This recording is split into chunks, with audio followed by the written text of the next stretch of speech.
Royce. We're here at the Ride for Ronnie event 2018 with none other than Mr. Ripper, Tim Ripper Owens, and Simon Wright from Dio Disciples. Yes. So with Dio Disciples, you got a new album that you're recording, actually new material. That's what I heard. Well, it's exciting. Yeah, I mean, we do this. We started doing just celebrating Ronnie, and that was the main idea, is just to celebrate him, have the fans enjoy it. And it kind of spawned off to let's try and do a record. I mean, why not? We got all of us here, and Craig's wheels are always turning, the right material, and Wendy was like, yeah, it's a great idea. So Wendy started shopping the idea to people. I mean, we already worked on about 4 songs or so that we've written together, recorded, I think. 4 or 5, yeah, already. So that's what did it. We're all busy doing stuff all the time, and you got Chart. Yeah, I got Chart. I tour solo a lot. Tim Ripper Owens band. Right? Yeah, so it's just we all do our thing. But you have other stuff. You're doing stuff with the guys in I got Canada. Yeah, it's all. Guys from Megadeth. I can't talk about that. It'll be a whole other interview.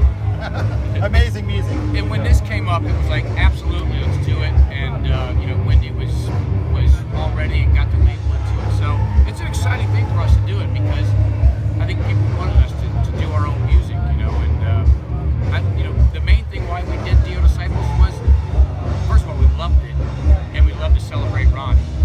And that's what people ask about original music. And we've got some good ideas. Craig's got some really good ideas.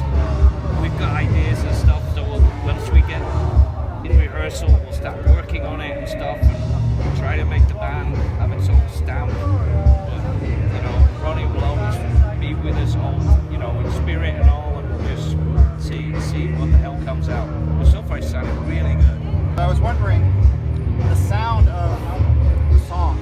That's one of those musician questions. It's not just it's cool, but like, what's unique about your sound, Dio Disciples, that kind of marries you to the tradition of, you played in Ronnie's band. You were part of Dio. I don't know yet, but I mean, you're part of AC/DC. I know, we've all got different influences, but hopefully it's going to be this big mishmash of something that is going to be us, Yeah. And it's going to, we're not trying to, obviously influences will come into it, right?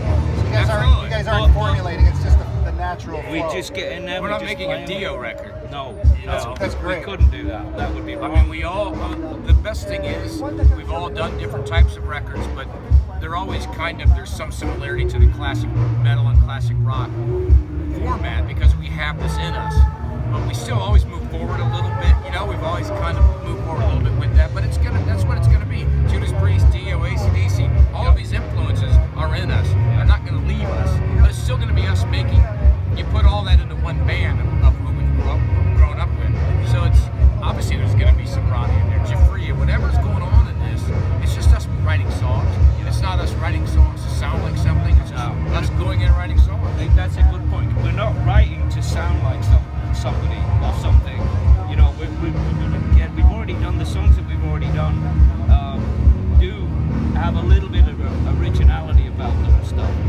Those were just to get going here. Now when we're at rehearsal, we've got the album. We'll see what happens.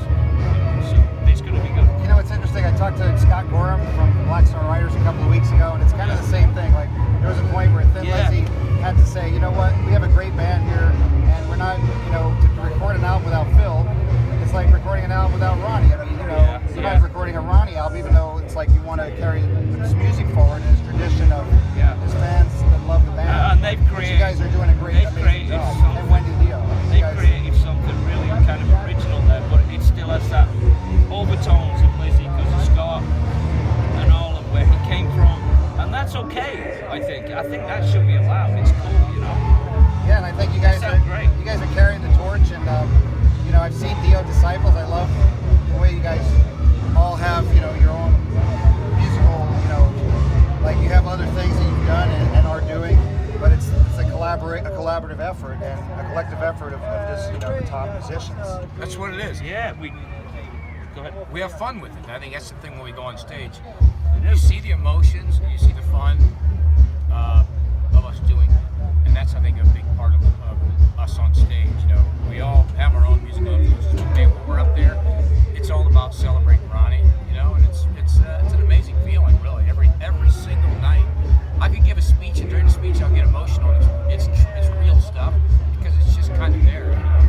So can I ask a couple of interaction with Ronnie? Because, you know, this is a Ride for Ronnie event, and, you know, you guys are Dio disciples. So is there something that, you know, your personal relationship with Ronnie, like maybe something that would happen when you saw him in the morning on you're on tour, or something that, you know, he would do that people don't really know the real Ronnie? Because Wendy Dio was saying how, you know, Ronnie would sign everything for every fan. And, you know, Well, Ronnie, I'm amazed by that. there's one thing. I mean, when I was staying at Ronnie's house for those years, because I'm, you know, obviously, you know, I got a divorce or whatever. He said, "Come and hang at my house." He's got a big house, so I would say, "Yeah, why not?" Okay. But, you know, 8 years later. But one thing he would do, I was kind of like, I'd go to the office, see Wendy and stuff and everything on my stuff, and she'd say, "Oh, can you let him know that he's got like 33 interviews tomorrow morning?"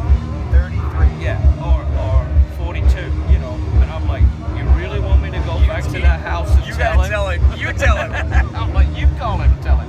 He's like, 33 "No, interviews in this one is- morning. this is the itinerary, tell him." It's like I'm 5 "Oh, no." minutes, you know, like, Yeah. hurry up, 5 minutes, got to plug in the next mic. He would do them all, but you know, I mean, Wow. you know, that takes up a big part of the day, you know. That's heavy. So, but he would always do.